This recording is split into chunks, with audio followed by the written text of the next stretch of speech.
Everybody has a hit, be it your local government, be it within friends and family, be it in your area or your street. You might have a street hit, whatever. Okay, I'm joking. There seems to be a lot of hit songs now, and we don't know how to measure them or to say these are the biggest hits. But then it seems like once you top the #1 chart, that's a hit song. No matter if it is through social media, you can't search it or to check. I mean, you can't verify few things, but you can still verify other things.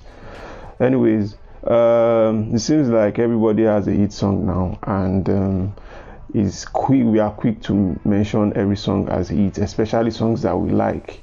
First off, every song that you like, that you hear within your area, does not, because you hear it that way, does not mean it's a hit. I know I sound like a hater, and let's get into it. First off, nothing is organic. For the most part, nothing is organic. There are some organic moments, maybe when new artists are discovered or anything, something like that. However, when it comes to like a song becomes very big, it mostly doesn't come organic. And I think this plays on the mind of music listeners who think the songs, or like promotions, the way they are done, some are done very silently, that it makes you believe it is organic. I'm here to burst the bubble. It is not organic. Let's even take for instance, TikTok. A lot of people think some songs just blow out of nowhere on TikTok. There are actual TikTok influencers where they make songs go viral, or at least they contribute their part if they have a large following. So it means these people will be probably paid or given a song to, let's say for example, a Kelly on TikTok. A lot of Nigerians have actually paid Kelly to vibe to their song, and it's not free. She's not going to pick a random song and stand dancing. I mean, that's how she started off, but as she got bigger, she has numbers. She has like a couple of millions of followers. So she's going to get XYZ amount of money, and she danced to it. So you look at the TikTok influencers. It depends on their niche. If it is with music, you pay them and they dance to your song. So if people who follow these influencers like it, other people are also going to pick it up. Okay, so you as the audience, you think it's everywhere on TikTok. That's not how it works. Every viral content on social media, it is engineered to look organic, but it is not organic. And again, there's this phrase that we normally use for artists that we like: no bad songs. Excuse me, there are bad songs. I know it sounds like but yeah, there are bad songs. But then again, the bad songs can be hit songs too. I will explain. The human psychology to like heavy music rotation, like a particular song. If you hear a particular song like 6 times a day, maybe from radio or from YouTube or whatever, if you listen to that song 6 times a day for like 3 weeks, even if you don't like the content of the song, you are probably going to hum it at one point in time. And this is how it works. So when an artist is pushing a particular song that you don't like, it gets every rotation maybe on streaming platform, in terms of maybe playlisting on Spotify or Apple Music or iTunes. Maybe it's playlisted, which most times some people pay to get it on there. And you go on radio also, which Payola is a big deal.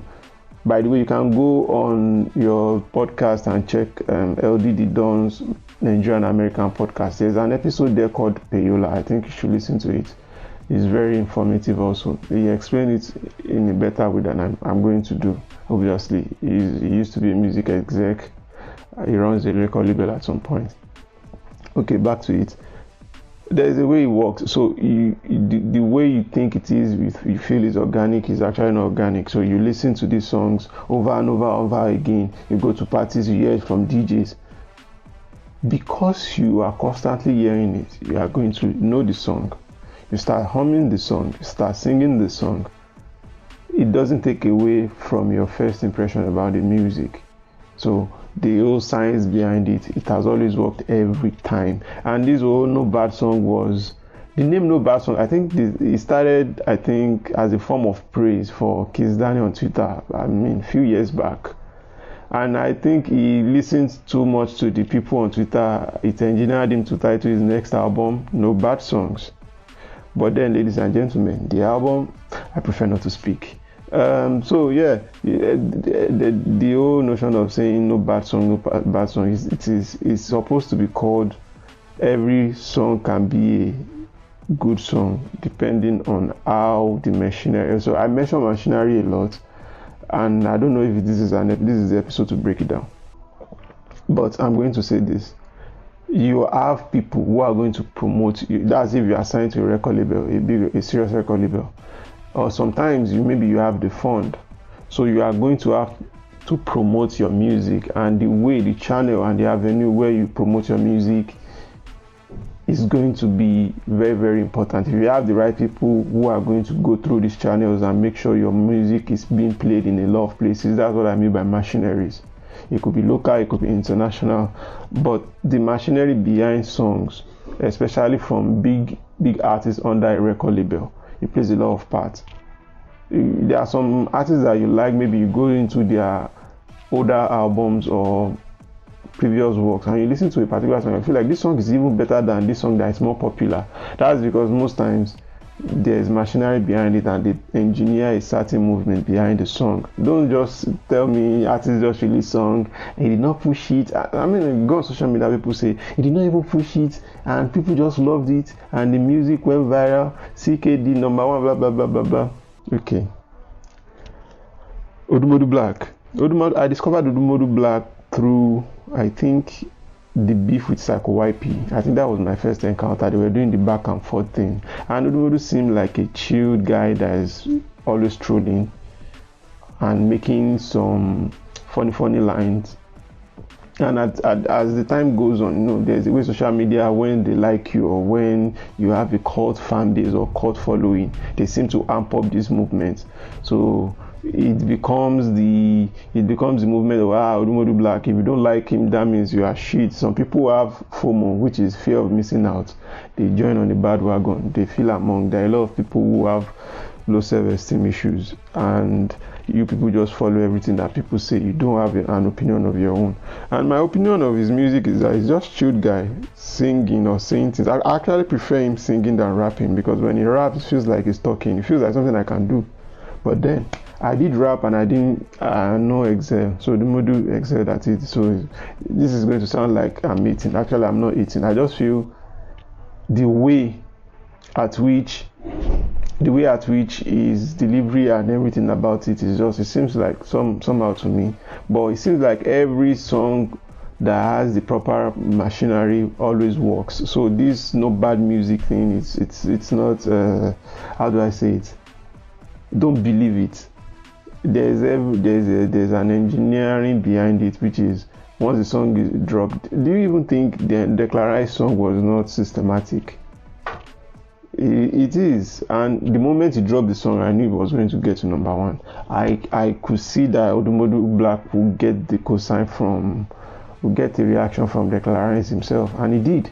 And movements like this, it has actually propelled him into higher heights now, which I'm really glad for him. Not a big fan of his music, but I actually respect his movement and his work ethics. I saw a show, when was it? I think last week, and people were going mad over while he was performing. Guys who don't feel loved at home are using it to tear down his underwears and singlet and things like that. I wish them very well, and I hope when they get home they get more love from their family and friends. So anyway, that's what I wanted to say. That No Bad Songs is basically just music that is engineered like machinery eats. I think that's the name of this episode, is machinery eats. There are actual good songs who also need machinery push, of course, but a lot of times music that is getting repeated in your vicinity will automatically have a place in your head where you either hum it or you feel like, oh, I know this song, and that's how it starts. But there's this illusion with maybe fans that think, oh, he just dropped it and that was it. Excuse me, it's not. So if there are some things I don't want to talk about now, so it's going to come off a bit, what's it called? But anyways, every song with right machinery behind it can be a hit. It costs a lot of money and payola. And please, you can listen to this episode on the Nigerian American podcast. It's a very educative episode.